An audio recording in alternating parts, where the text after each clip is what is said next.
Good evening, I am Amadin Ogbewe. Now tonight we'll be talking about the third arm of government, the judiciary. A lot of attention is paid to the executive and the legislature, but it is also important to shine a light on those who interpret the laws made by the legislature and enforced by the executive. Tonight my guest is Kelechi Anwu. He's a legal practitioner deep in the judicial system. Tonight he explains and he breaks down the judicial reforms necessary to take the third arm of government back to its original glory.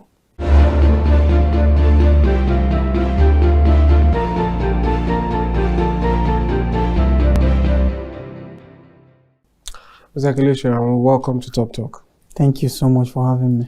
All right, now let's talk about, like I said earlier, about the judicial system and what that branch of government really needs at this point in time. Let's start with the issue of financial autonomy. How big of an issue is that within the space? Like you know, the judiciary is the life wire of the system, the country, and the entire Nigeria as it stands. Without a good judiciary, we won't be having a good justice. And you know, we all deserve justice one way or another. Now, the Constitution on its own makes provision for the judiciary, like it makes provision for the autonomy and welfare of the judiciary. Take for instance, under paragraph 21, part 1 of the third schedule talks about the NJC and its power. In those inclusions, you have the autonomy of the NJC and the judiciary, but those has been more of a paper talk more than an implementation thing. It has always been the executive arm, which is the presidency, deciding what gets to the judiciary. But in practice, it's actually supposed to be every arm of government, like this arm at the judiciary that is being created, the autonomy of the judiciary that is being created by that paragraph 21, part 1 of the third schedule, which is on its autonomy. That arm of the government is supposed to have its own money and have the will to exercise its own funds and take it into whatever it wants. Now, you know, in a situation where somebody controls, they say who blows the piper controls the tune. Now the executive controls the money that gets to the judiciary. The executive releases money to the judiciary.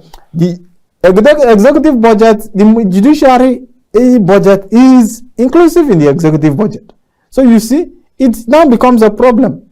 There are bottlenecks, there are holes that it gets to before you get to the judiciary. And by the time you have this kind of bottlenecks here and there, you don't get the feel of what they should do, the transparency that comes with the users of such funds. Why did it get here?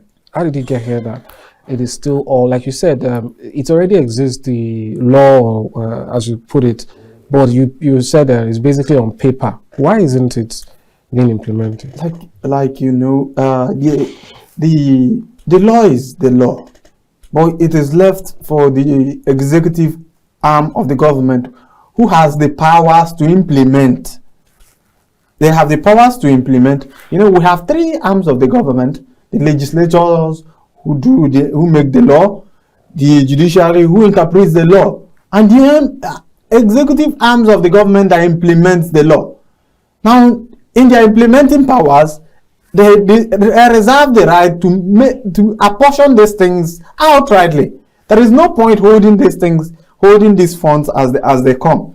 Now, in my own opinion, these funds, the executive is supposed to have its own budget, separate and distinct, and they are supposed to defend. The head of the judiciary will also have their own budget defended by the head of the judiciary. And those budgets should be individually be apportioned to what they should be. Now, take for instance for the judiciary. If the judiciary like the head of the judiciary is the Chief Justice of Nigeria, the CJN. Now he has the powers. He ought to have the powers to manage those resources. Now, in several courts, like in court, we have in those subheads, we have those heads. We have the subheads, which we have the Court of Appeal, we have the National Industrial Court, we have the Federal High Court, we have the State High Courts, and the FCT. So each of them have a chief judge. Now it is just like we have the president, the governors, and the local government chairman. That's how it is, and that is how it should be. This money should be disbursed directly to these heads, and let them make controls of what they need and how they need them, and not the government, the executive arm of the government, giving spoon feeding the judiciary as they are. It ought not to be. All right, but what are the ways now this is being fought, so to speak?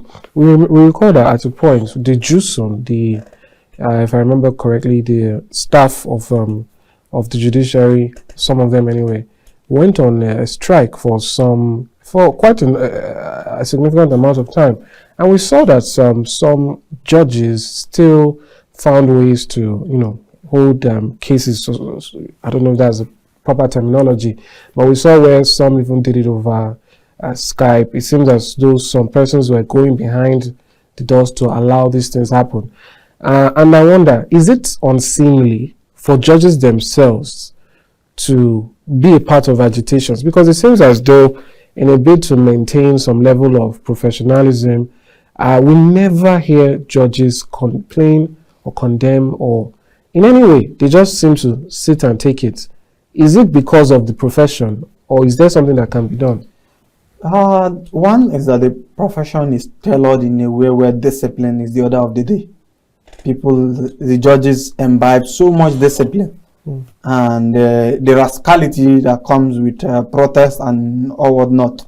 It's an affront towards the profession holds and what the bench, which is the judges, should portray. Now, there are ways to initiate their grievances, of which they can start by making interpretations of law of cases that are brought in that regard. Now, make very firm interpretations about those things, because on the part of the executive, they might say, okay, they might read to their own interpretation what it is, but it is for the judiciary to stand firm and say this is what the law is. It is not what you think the law is, but this is what the law is. The judiciary has every power to decide this is what the law is. So if they decide this is what it is what it is. Now, during that strike for judiciary welfare, some courts were seen sitting. Yes, in our legal system, we have some cases that are time bound. That no matter what you do, you cannot enlarge time for them. There are such like election cases. You cannot go beyond the scope of 180 days provided for by the Constitution for an election case, either pre-election or post-election. There's something, if you get to the Court of Appeal, you cannot enlarge the 60 days. Whether by out of God or out of, if you don't decide it within those periods, it's gone. So in order not to pile up those things, in order not to, because justice is a three-way traffic. You have to give justice to everybody.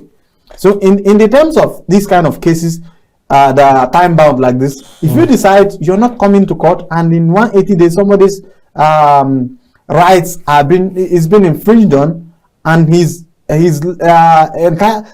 entire action he has put in extinguishes like that, what becomes of him? So it is apparent for you to give justice as time demands for such situations. But in regular cases where time is not of essence, those ones can come after the strike. So I don't know, such instances, the judges would want to dispense with those ones that are time bound. Oh, that's fair enough. But still, I have to ask, are judges actually not allowed to express concerns. I don't know. Is that something that is possible? Would a judge speaking out about something like that make them,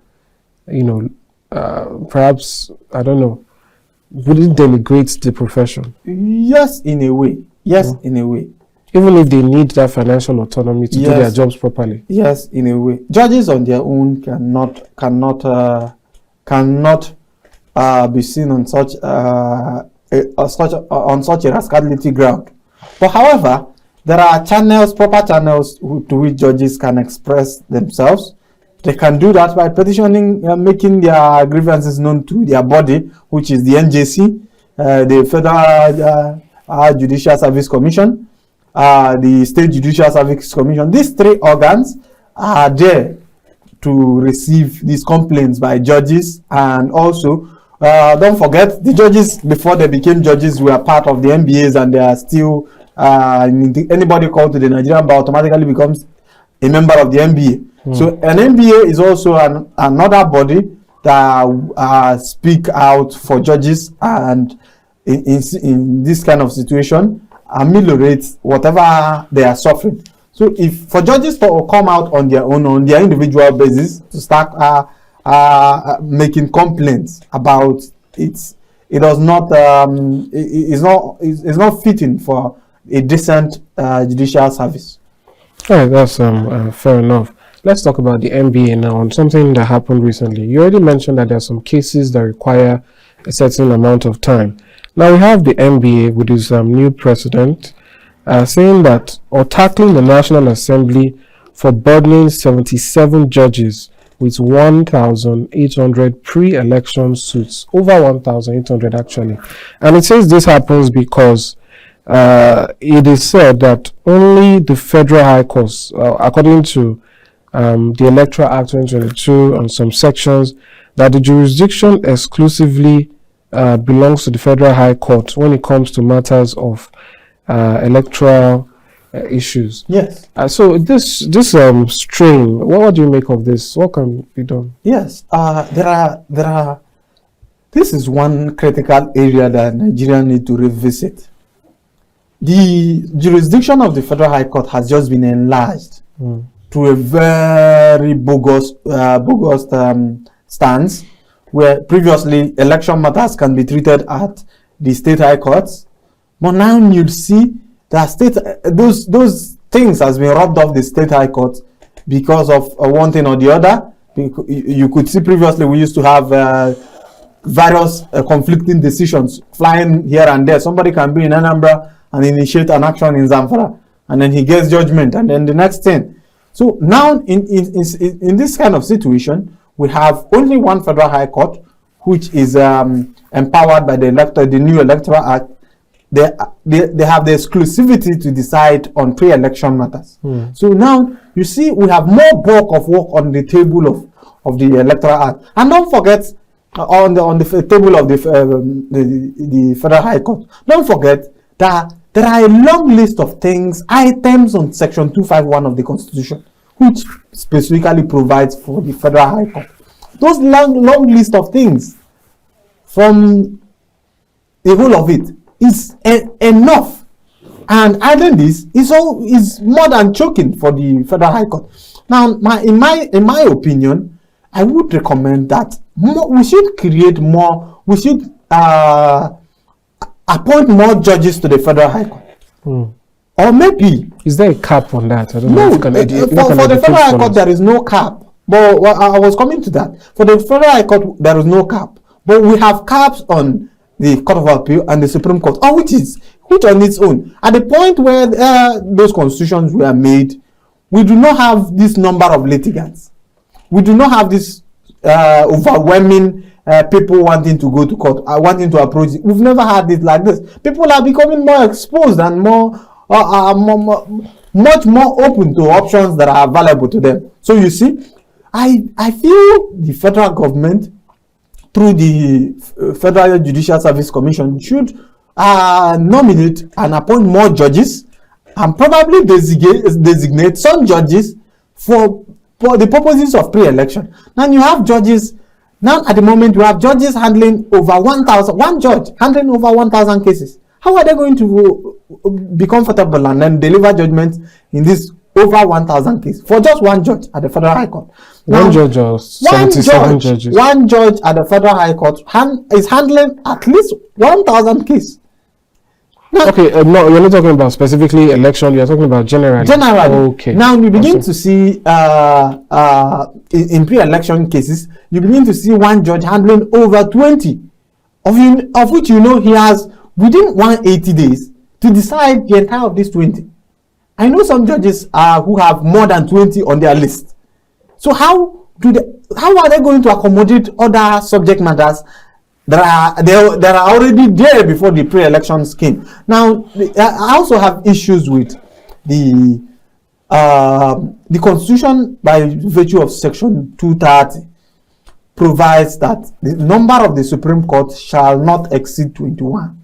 As at the point when they made those provisions, such laws were the Constitution was enacted, people were not open to the resources of court. They were not enlightened to go to court. But now you can see the Supreme Court is overwhelmed with cases. We have to get a date in the Supreme Court now. To get a date for your matter that are not pre-election, you're looking at 20. There are dates they will give you a date of 2027.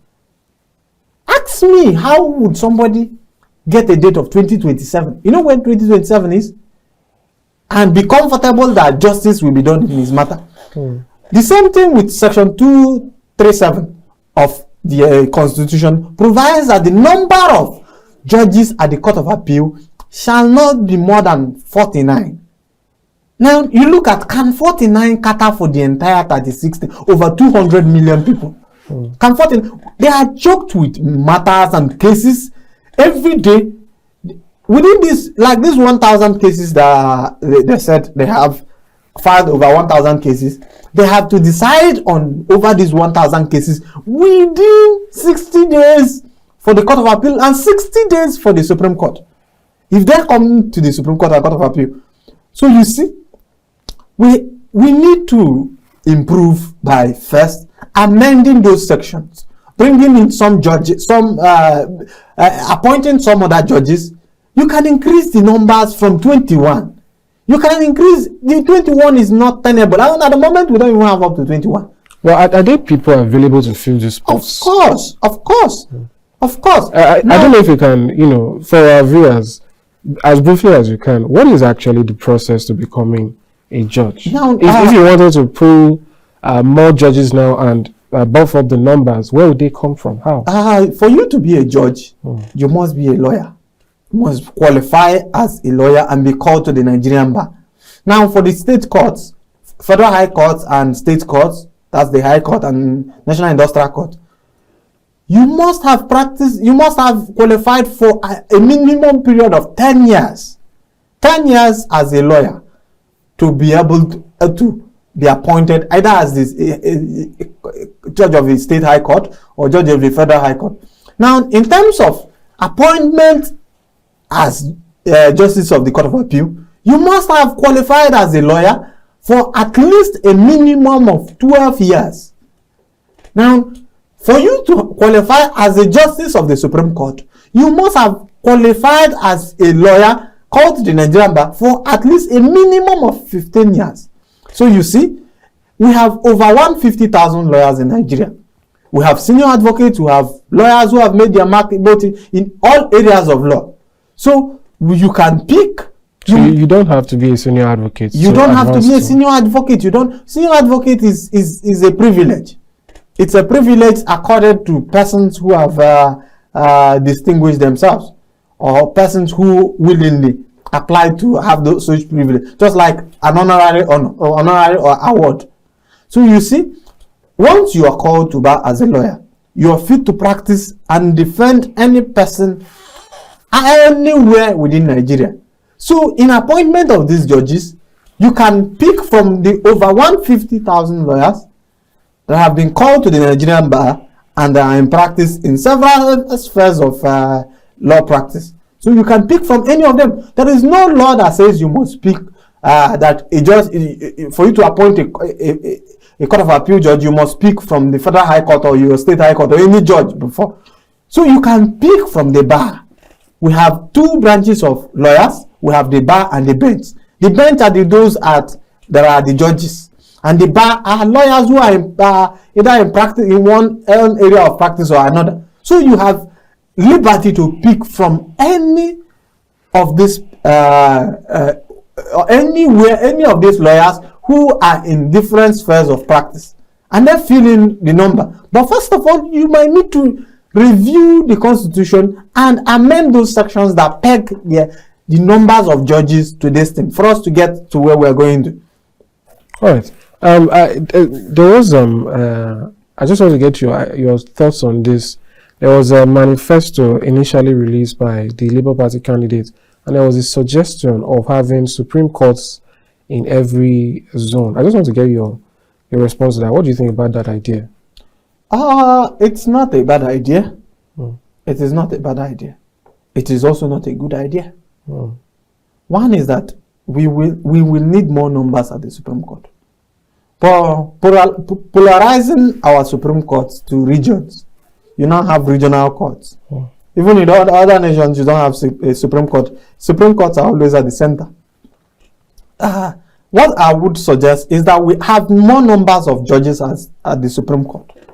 And more numbers of judges. We can have various... you mean in a rotation, or how exactly? We have more judges in the Supreme Court? We need to have the number of judges or justices that are in the Supreme Court rise beyond 21 that is pegged by Section 230. Okay. At the moment, they are 16. 16, we've not even gotten up to it. And each of them are overwhelmed with cases. Like I earlier said, we have cases that have been adjourned to 2027, 2025. So you see, we need to have more number of judges so that they have more number to sit. And in the Supreme Court, one judge does not sit. You have to either sit by 5 or by 7. You sit, they sit by 5 when it is a normal matter, and sit by 7 when it is a constitutional matter. So you see, when you have these 7 persons sitting, and how many is remaining for just one matter? So we need more numbers of justices to the Supreme Court. We need more number of justices to the Court of Appeal. We need more number of... in fact, as it is now, with the number of cases that are both in the High Court of States, the Federal High Court, the National Industrial Court, the Customary Court of Appeal, the Sharia Court of Appeal, you have more and more cases coming in, and they are going to less than 49 persons and less than 21 persons at the Supreme Court. So you will need more number to be able to dispense with all these things. So when you have this adequate number, they will be able to dispense with these cases on time. But just to be clear, this is a solution that can only be solved by the legislature, right? Is this something that an executive can say? No, we increase it. It cannot be solved by the executive. It can only be solved by laws, by amendment of the Constitution. When you amend, like you amend Section 230 and you amend Section 237, you increase the number. But you will need at least 2/3 majority of the combined house to move this kind of amendment. But the amendment is long overdue because we have more number of cases coming to court today than we had in 1999. All right, now let's talk about a final issue I'd like to get your thoughts on, which is about enforcement of the laws. That's not the duty of the judiciary. I'll point you to a number of cases, and I'd like to get your thoughts on it. Social media, Nigerians generally, went wild on 2 occasions in the last couple of weeks or months when certain orders were made public. We heard of one where the IGP of police was, I believe, a court order or a judge order that he should be remanded, if I remember correctly. We had another one with the EFFC chairman who was ordered to be remanded in Kuje prison for, I think, a breach of, what's the word he's used, being in contempt of court, or so to speak, one of them or thereabouts. And so people looked at it and immediately they said, it can't happen, it's not going to happen. And truly, it did not happen. I'd like to get your thoughts on that. Why is it that these are the major ones, though? They're way more. The other day I had on the studio here, an original inhabitant of Abuja, who they've been, agitating for a lot of things. They've gone to court, they've won, they've had judgments in their favor, but to this day, none of those orders have been enforced. So what is the issue there? Now, those kind of things can only happen in Nigeria. It does not happen anywhere else. Now, we have what we call the rule of law. Obedience to the rule of law is that every man is equal to the law. Every single Nigerian is equal before the law. The law takes precedent ahead of everybody. It regulates everybody, no matter the cadre you are, no matter whether you are the president or you are the vice president. The only situations the president or the vice or state governors can have is the immunity from prosecution. But they are not higher in terms of law than any other Nigerian. Now, it is the reluctancy of the executive arm of government who is saddled with the responsibility of enforcing these laws that have got us to where we are. It requires a will, someone with will. These works are shared. Every arm of government have their duty. It is for the legislatures to make laws. It is for the judiciary to interpret laws. It is for the executive to implement the laws already made and interpreted. Now, if this arm is to make law, the other arm should interpret the law, and the other arm is to enforce the law that has been already interpreted and made. So you see, we have a disjoint. We have a disjoint in the administration of things in Nigeria, the Nigerian system, where each arm of government feels superior than the other. Now, in a same claim, in a more saner world, these persons should be cooling off in prisons. As at today, they are ex-convicts. The law does not change. The only thing that changes is the personalities who are in power. So you're saying the IGP and the EFFC as at today, they are ex-convicts until that court order is vacated, court judgment is vacated. Until an appeal sets it aside. As at today, they are ex-convict.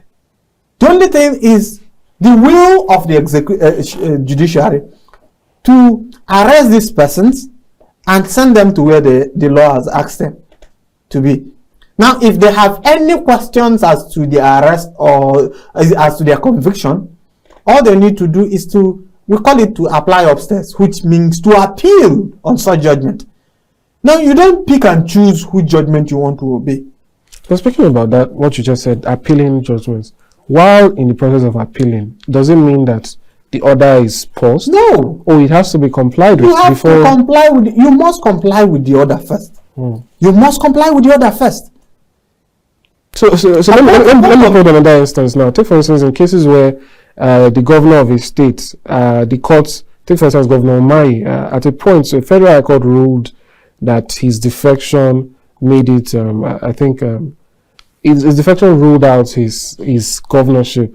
Yeah. Until today, he's still the governor, although he filed a law.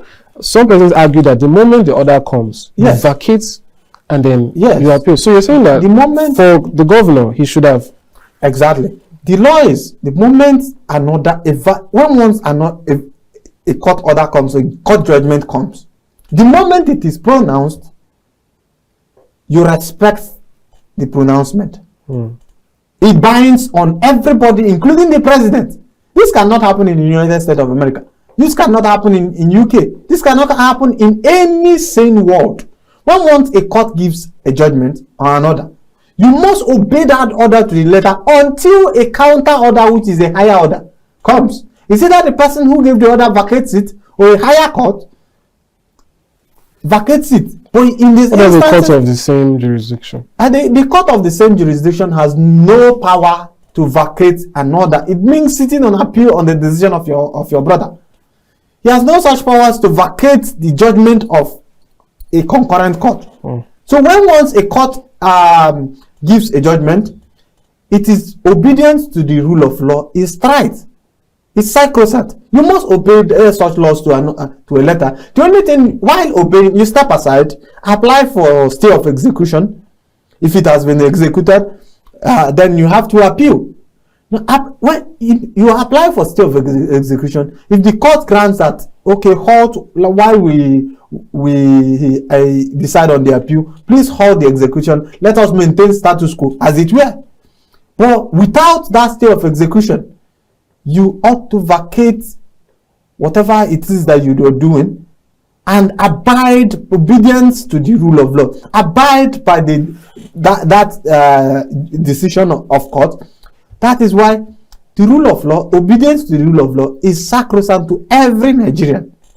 It does not relegate who obeys the law and who does not obey. So as of today, those persons who are convicted are convicts until such decisions are set aside. So anywhere they are going to feel, they ask you when you are filling a form and I ask you, have you been convicted before? If you do not fill that section, you have lied under oath. So as of today, they are ex-convict. The only difference is we do not have a proactive executive arm that can enforce an already existing court order. Right. Thank you very much, Mr. Kelechi Anwu, for coming and for shedding more thoughts on the judiciary and things happening within the third branch of government. Thank you very much. Thank you for having me. Thank you.